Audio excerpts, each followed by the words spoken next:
Hello दोस्तों, नमस्कार। मैं आपकी सुनैना मौर्य स्वागत करती हूँ अपने यूट्यूब चैनल पे। आप लोग के बीच में एक बहुत ही प्यारा गारी बैठक का गीत लेकर आई हूँ। राधा जी का और कृष्ण जी का है।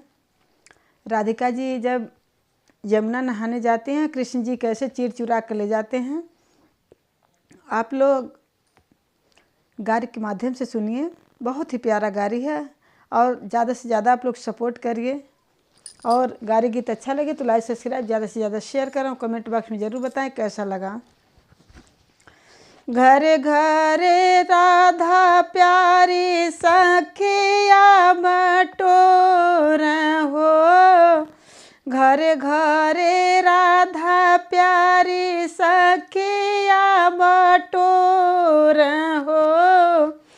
हे जी आवा चला चली जमुना नहाए, हाँ सीताराम से भजो।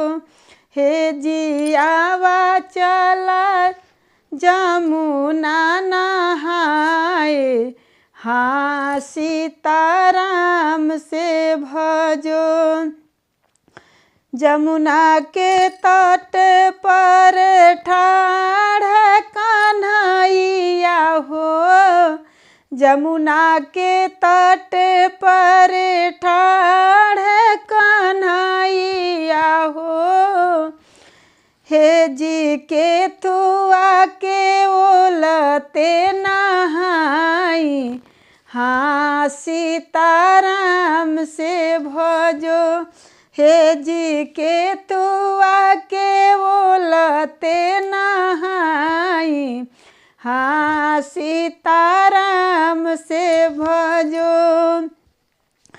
दवना कटाई राधे परदा लगावे हो, दवना कटाई राधे दाव परदा लगावे हो। हे जी ओही के ओलते नहाई, हाँ सीताराम से भजो। हाँ जी ओही के ओलते नहाई, हाँ सीताराम से भजो। चिड़िया ही चोरी राधे धरा हो ना पावली हो, चिड़िया ही छोरी राधे धरा हो ना पावली हो। हे जी सब चिरे ले गईल चोराई, हाँ सीताराम से भजो। हाँ जी सब चिर ले गईल चोराई, हाँ सीताराम से भजो। देहु न काना हो हमारिया चिड़िया हो, देहु न काना हो हमारी चिड़िया हो। हे जी नाही घरे जैबे हम मारी, हाँ सीताराम से भजो। हे जी नाही घरे जैबे हम मारी, हाँ सीताराम से भजो। तुहर चिर राधे जब हम देव हो, तुहर चिर राधे जब हम देव हो। हे जी जल्दी से कर मोर विदाई, हाँ सीताराम से भजो। हे जी जल्दी से कर मोर विदाई, हाँ सीताराम से भजो। नहीं हाथे कंगना नहीं हाथे मुनरी हो, नहीं हाथे कंगना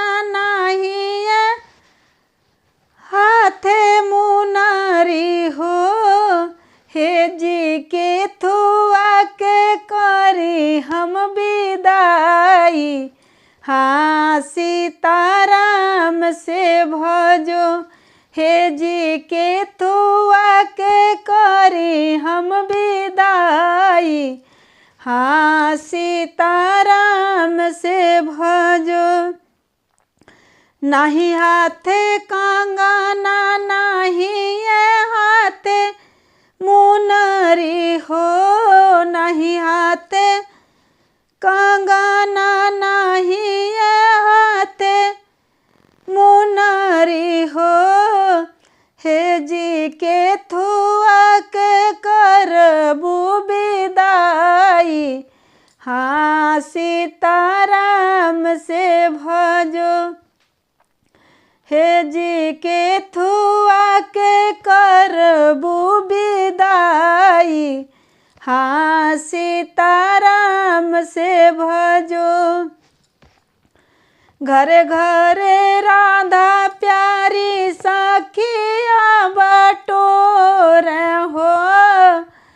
घर घरे राधा प्यारी सखिया बटोरे हो।